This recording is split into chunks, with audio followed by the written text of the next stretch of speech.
Good afternoon, viewers, and welcome to episode 4 of Straight Talk Debate, where we hope to engage you and other high school learners on matters of current affairs, hoping to challenge their intellect a little bit while challenging their articulation skills as well. My name is Jemima Ndebele, and I'll be your moderator for today's debate. For our new viewers, you know that you don't know about Straight Talk, but for our returning viewers, thank you for coming back. And Straight Talk is a show that hopes to engage high school learners, such as the ones in front of me. And also, it is an unorthodox style debate. So it won't be necessarily 3 speakers on each team, but only 1 speaker, as it is a presidential styled debate, hoping to prepare our future politicians and public speakers that we have here today. So we'll get into the technicalities real quick before we get into the real fun. So we have team proposition and team opposition, right? And at 1 clap for the opening speech, at 1 minute, there'll be a single clap to indicate that the floor is open for POIs, and at 6 minutes, there will be a double clap to indicate that the floor has then been closed for all POIs. That is for the opening speech that will be delivered by team proposition and team opposition speakers. And for the closing speech that will then be delivered, we have 5-minute speeches. The floor will then open for POIs at the 1st minute and close for POIs at the 2nd minute with a double clap. Speakers will then be clapped off from the podium with a continuous clap at the end of their time. Now, for our returning viewers, you know about the ongoing Public Choice Awards that we're going to have at the end of the season in 3 weeks, is that? In 3 weeks. So please do make sure to comment the names of your favorite speaker that will appear on your screens. Now, before we dive into the real fun, let's go on a quick ad break.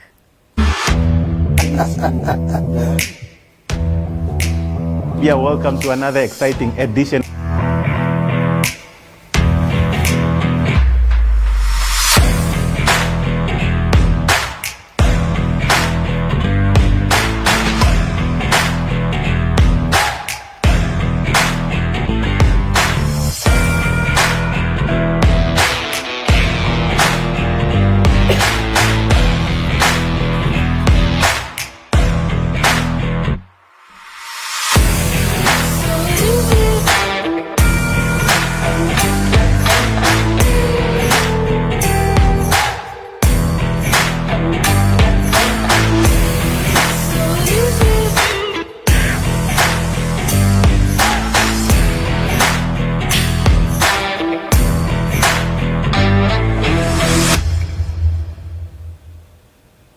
Welcome back, viewers, and thank you so much for staying tuned. Now for the moment that we have all been waiting for, episode 4, the final before the semi-finals that will be taking place next week. And we're joined today by 2 amazing schools. For team proposition,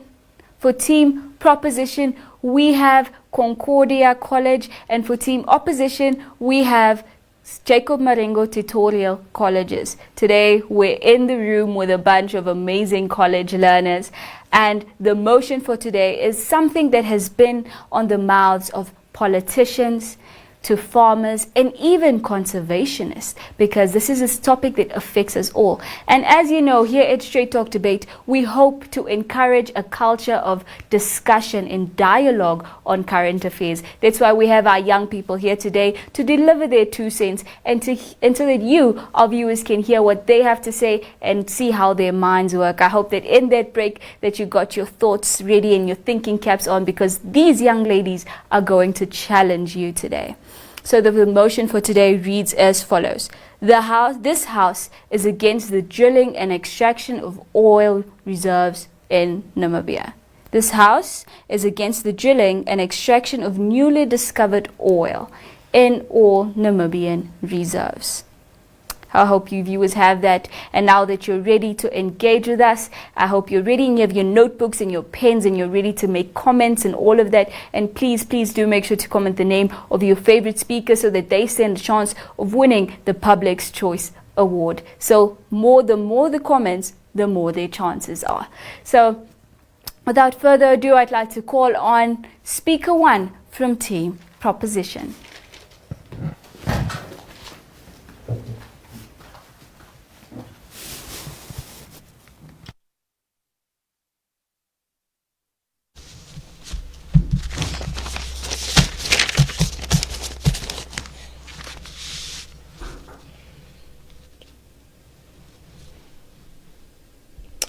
Good afternoon, all. Good afternoon, all viewers and fellow debaters. Today's motion is this House is against the drilling and extraction of newly discovered oil in Namibia. First of all, what does this motion mean? It is the process of extracting of penetrating through the ground and removing minerals from various depths beneath the surface for confirming the geology beneath the use of these minerals. First of all, let's understand that Namibia as a country does not benefit. Let's take an example of the oil that was recently discovered. Technically, Namibia only benefits 10% from that oil, which technically from the billion that the total energy of South Africa is giving out, Namibia is only benefiting 10% of this. This money does not even go out to help the Namibian people. It does not even go out to benefit any of Namibian resources. Let me move on to my characterization. First of all, we should understand that this just does not affect the government, but it also affects the Namibian people. How does this affect the Namibian people? Okay, first of all, the decision of oil should be made by the Namibian people, because these are the people who are going to be affected by this oil.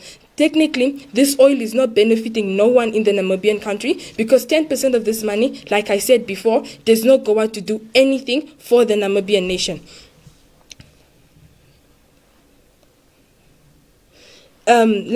First of all, we should look at today's world. Protecting this oil, this will damage the Namibian environment.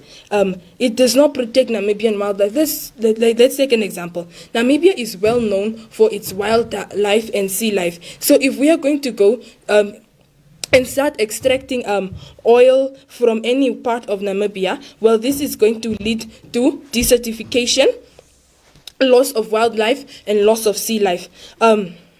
This has more harms than benefits on the Namibian nation. Okay, first of all, this oil is bad for the environment, because especially the oil that is found close to the sea. First of all, there can be things such as oil spills, contamination of soil and water, and many could cause devastating explosions and fires. Intensification of greenhouse acids affect rain, will cause poor rain, poor water, groundwater can be contaminated, because during this drilling they are not just drilling to get the soil, but we should also understand that this drilling also breaks soil under. So this soil can mix up with the water, with the healthy underground water that we have, and with the healthy underground water that we have,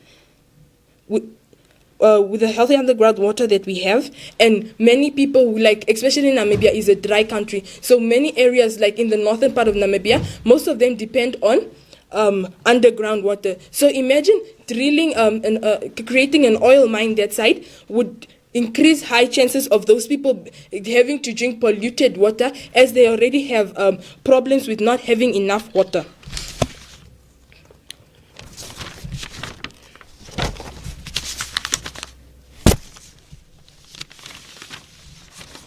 First, let me go on to my first argument. My first argument is ownership of land. Let's first of all that the government is not the only people who can actually decide on whether this land can be used for mining or any other thing. First of all, that this land is owned by the Namibian people. And what do I mean by this land is owned by the Namibian people? That they should have they should take up social contracts with the Namibian people, with the Namibian society, to decide whether or not the Namibian people are for it or against it. And technically, that has not happened yet. And first of all, let's look at the newly oil that was discovered again. Our president himself clearly has stated that Namibia, we should not get excited because this oil does not belong to Namibia. And technically, if this oil does not belong to Namibia, and probably they're going to come up and say that no, it's going to create jobs for Namibian people. First of all, we should look at the state that they are only giving 10% to the Namibian government. So technically, the Namibian people working in this mine will be paid they'll be paid less amount. And also, let's look at that money will not be that money, especially now that Namibia has increased its pays. So technically, water, fuel, all these prices have risen. So we are here saying that this money, let's state for example that these people are only going to get paid 3,000. So in that 3,000, and these people, let's not forget that these people have children. These people have children who go to school, who need sanitary care, who need all sorts of different things. This money will not do anything for them apart from buy food for their children. It will not be enough It will not be enough to pay rent because rent has also increased. It will not be enough to pay household things such as electricity and all of this. Many people will actually find this not to be a good thing, and also yeah. Sure. Did you ever think about what Namibia could gain from this opportunity?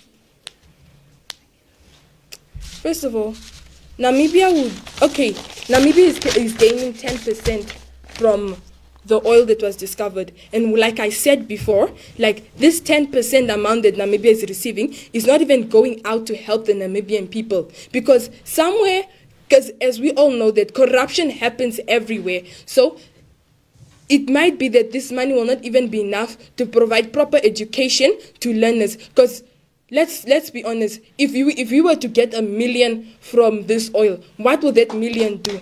Technically, it will not do anything.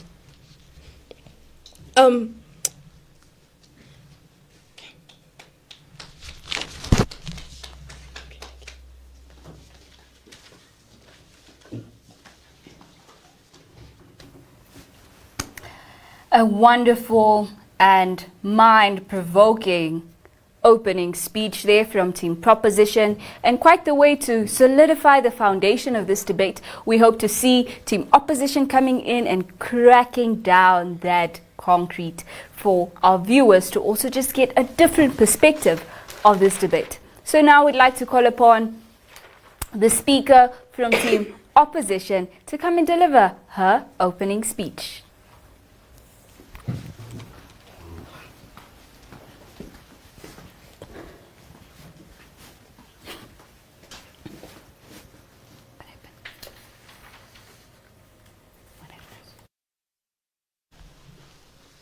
Good afternoon, everyone, and to my worthy opponents. I, Grimir Shikama, would like to light my views to support the motion for the drilling and extraction of newly discovered oil reserves in Namibia. Now, according to sciencing.com, crude oil extracted from the ground in various parts of the world is one of the most valuable resources in the modern world. As the base form of the petroleum, it powers cars, ships, planes, and also acts as a raw material to resources found in everything from DVDs, shampoos, and perfumes and artificial limbs. Drilling and extraction has economic benefits. The process of extraction, refining, and using the byproducts of crude oil requires hundreds, if not thousands, of people.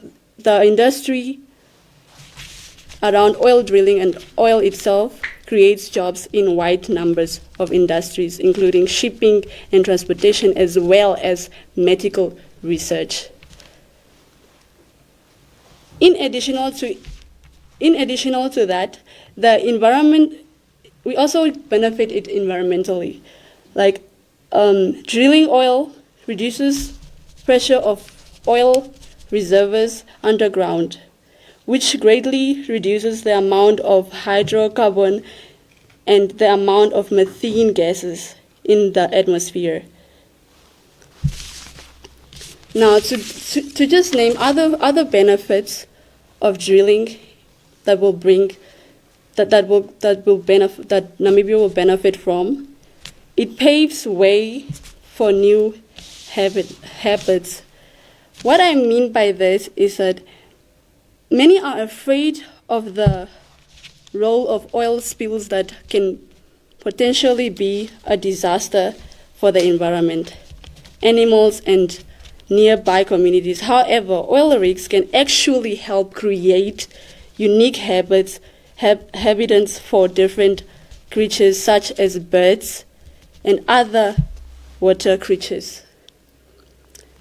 Another point, it reduces tax liabilities and support investments. What I mean by this is with many funneled from the operation of offshore oil rigs, governments can be used by the government to ease down the liabilities of local or even bigger pollution groups. Yes? You stated when you're speaking apparently that some oil spills might also benefit some animals like birds, things like that. But can you please go in depth and explain how would oil spills help animals like fish, for example? What I mean by that is because it changes the nature-wise, plants in the ocean. Okay, going on. Okay, likewise, oil is a great way for people to invert communities while not accepting from vulnerabilities. Going on to my next point, it helps help developing countries like Namibia. What I mean by this is that as oil drilling and exploration technologies advance, developing Namibia with untapped oil resources will be able to make amend of the economic and potential of these reserves and relations to oil imports. Okay, going on. As we all know, crude oil is becoming expensive in Namibia. So oil drilling should be allowed in order to lower the oil prices in Namibia that will play a significant role in the economic growth of the country. With the development of new technologies, it has been stated that drilling can be done without damaging the environment and disturbing plants and animals and habitats. Yes? Okay, as we know, Namibia is not fully developed. And where will we get the equipment that is necessary to extract and get? We can do that with the help of the superpowers.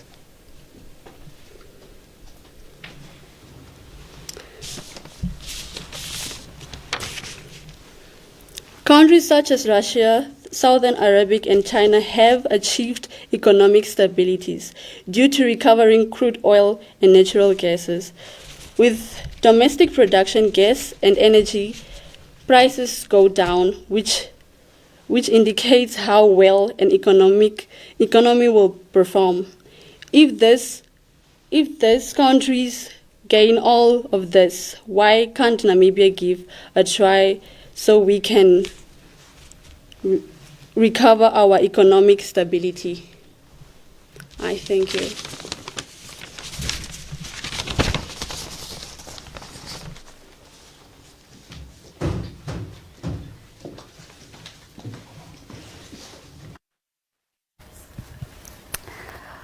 quite the cracking of the concrete there from team opposition. Thank you for that, Gurumuye. Now, before you guys even continue commenting, I would like to know what our viewers are thinking, and in which direction our speakers have, twisted your minds to go a little bit. Please do engage with us, because we do love to hear what you have to say and what you have to think. Also, we'll be moving on now and going to the closing speeches, and now we'll be hearing what the speaker from Team Proposition has to say.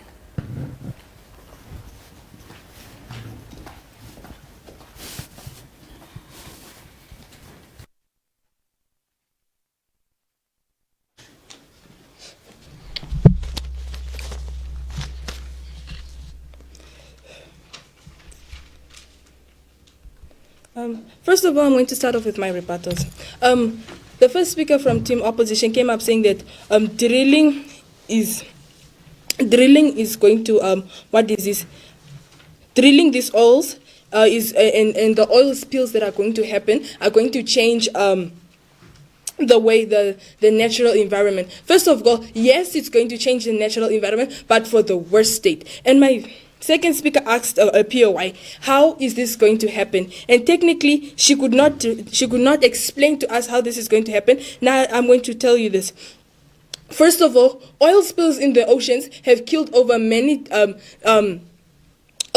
sea life, has destroyed many land. They've stopped farmers from going on and continue to plowing. It is the same. It is even the same as pollution in the ocean. The more pollution we have in the ocean, the more fish die. And the same as it goes for the oil. The more oil spills that we get is the more fish that we are going to lose. And let's not forget that Namibia is well known for its sea life, because Namibia, most of the money that Namibia makes comes from the ocean. From selling fish and from Namibia's aquarium that makes money from it. Okay, the second one is she came up and talked about how Namibia will be given equipment for drilling or for extracting these oils from underground. First of all, we should look at this. If Namibia decides that it's going to take equipment from the Western countries, like she said. First of all, we already owe most of the countries a lot of money, like we owe China a lot of money. And first of all, they should also understand that if we decide that we are going to use equipment from foreign countries, that this means, if we decide we're going to use equipment from foreign countries, that this means that the little 10% that Namibia earns is the money that Namibia has to give away, because these countries would also want to profit, not just give their equipment for the sake of giving to help a country, but they also want to profit from this oil that Namibia gets. First of all, I'm going to move on to my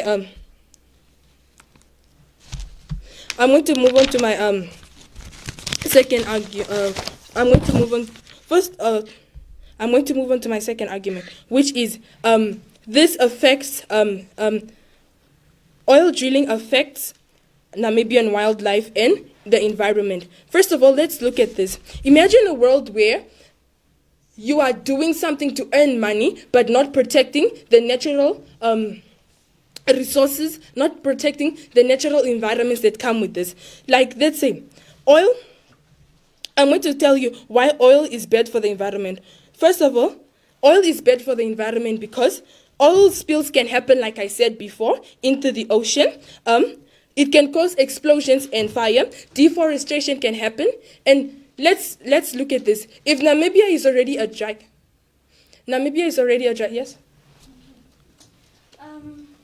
Besides the 10% that you are disagreeing on, if you disagree that Namibia should not accept this oil drilling thing, did you realize that Namibia will keep on relying to other countries and will end up increasing the price of oil byproducts, and then we'll end up also losing our income as a country, and we're not going to benefit anything. So what are you going to say about that, besides the 10% that you are disagreeing on? Okay. First of all, let's look at this from a person who you're from a village where your rights as to own land is being taken away for the purpose of benefiting the country, but technically it does not even benefit the country. First of all, we should look at this. Namibia does not make any profit from this oil, because technically Namibia buys this oil and sells it to countries for a cheaper price, and then this country sell it back to Namibia for a higher price, right? Yes. Okay. To my continuation. First of all, Namibia also has an agreement with the Green Earth Organization, which is an organization that was established in November 1994. Namibia, the aims of this organization is to improve and to motivate and assist people in improving environmental protection and sustainable development. First of all, Namibia's commitment to the Green Earth Organization is to fostering economic growth and development while ensuring that natural assets continue to be saved. First of all, what does this mean? That this means that the Namibian people, that if we were to continue with this drilling and cause all this enormous effect on Namibia's resources, that this means that Namibia is going to be going against this the commitment they have given here. And I thank you.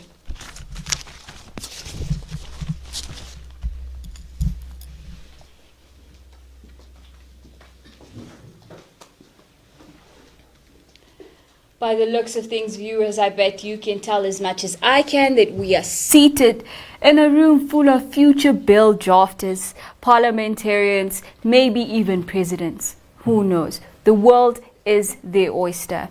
Now, moving on to the closing speech from Team Opposition.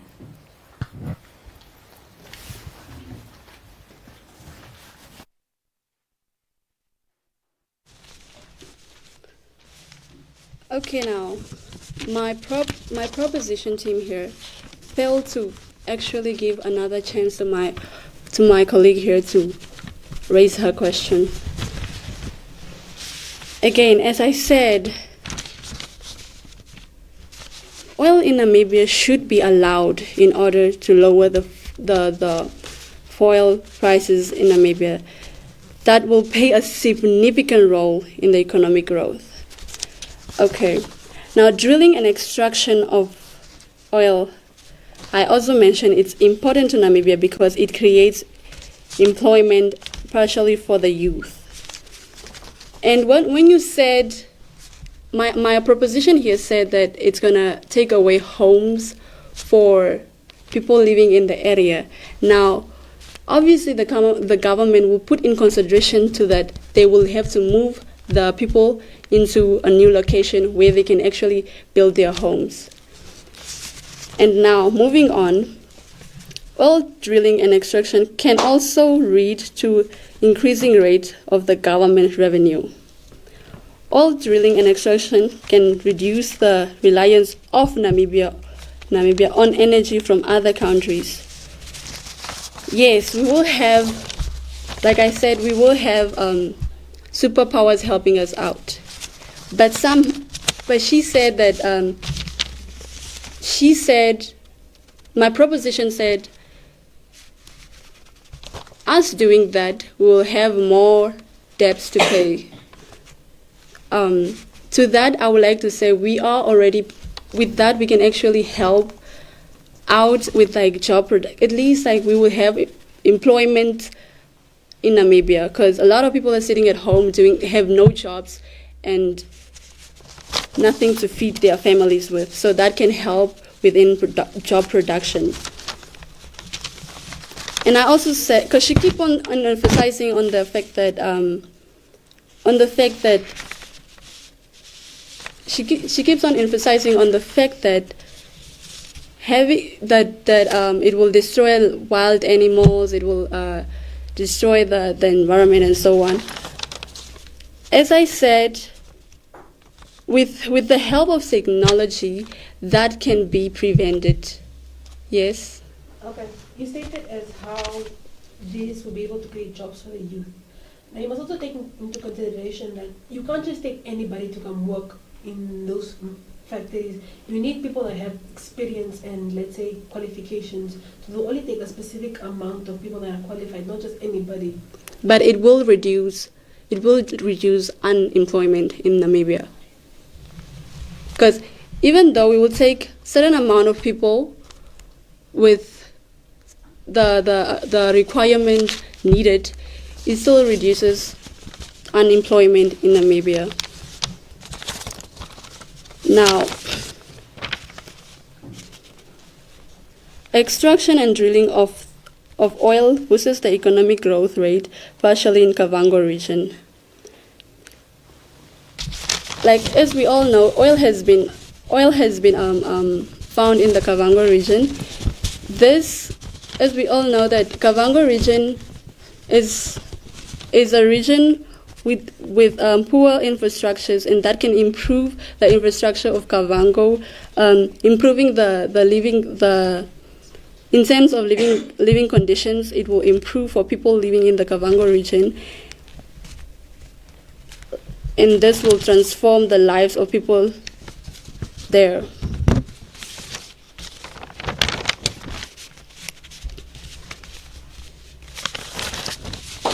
I thank you.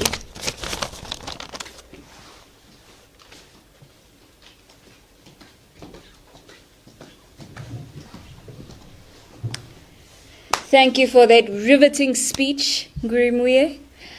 Unfortunately, viewers, we've come to the end of today's presidential-style straight talk debate, where the point is not winning or losing, but the point is engagement and to invite and encourage dialogue on matters that affect the youth in and around Namibia. As you know, if you've been following Straight Talk, you know that we try to keep it current. You know we try to keep it relevant, because these are our future leaders, as I've emphasized on previously, and as I will continue to do, because my goodness, are we blessed today. Now, we'll be going on a quick break, because I know you guys are just as excited and anxious as I am to know who the winner of today's debate is. Well, please do stay tuned, and right after the break, our adjudicator will be back to present her findings.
Gentlemen, I am Precious Nitonapo, and I am the adjudicator today. So first of all, I'd like to start off by congratulating all our participants today. You guys put up quite a good argument, and you guys had each other at the neck. So I'm going to start with the proposition team. You guys had a solid argument there.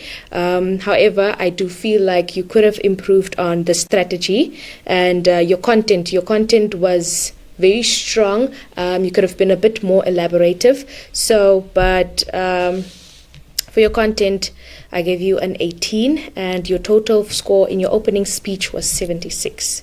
So, but before I continue to your closing speech, Jacob Marenga, you guys, your content was, you had sufficient content, but your content was very vague.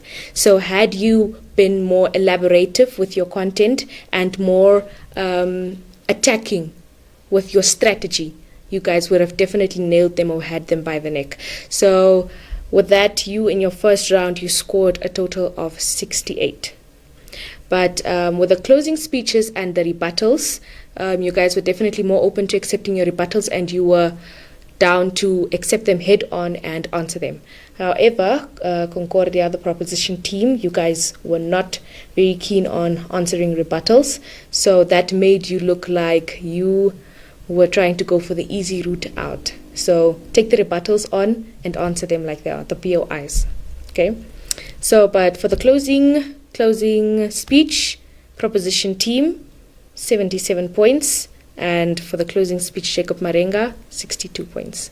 So with that being said, I think we've announced our winners for today. Congratulations to Concordia.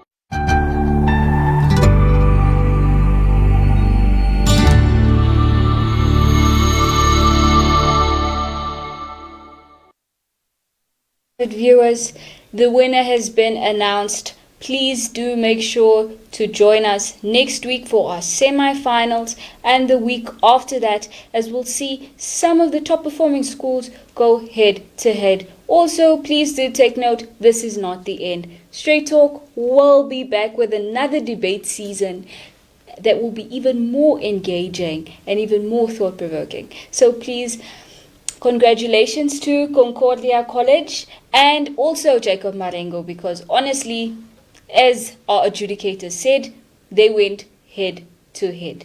So thank you guys for viewing, for watching, and until next time, I'm your host and moderator, Jemima Ndebele.